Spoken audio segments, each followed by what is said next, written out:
2013 में जब उनको हुकूमत सौंपी गई तो आपको याद होगा कि किस तरह से नतीजा बोलबाला था।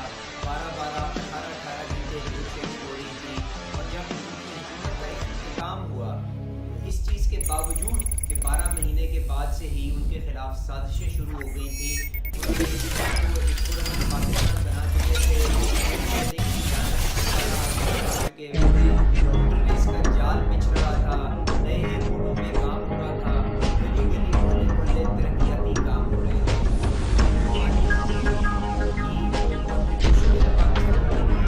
शामिल रखने में गुजारिश है कि सेहतयाबी के लिए दुआ करें और ये दुआ करें कि बाइज़ बरी होकर अपनी पार्टी की क़यादत के लिए आगे आएं और इस मुल्क को तरक्की की राह पर गामज़न कर सकें। बहुत बहुत शुक्रिया। पाकिस्तान जिंदाबाद।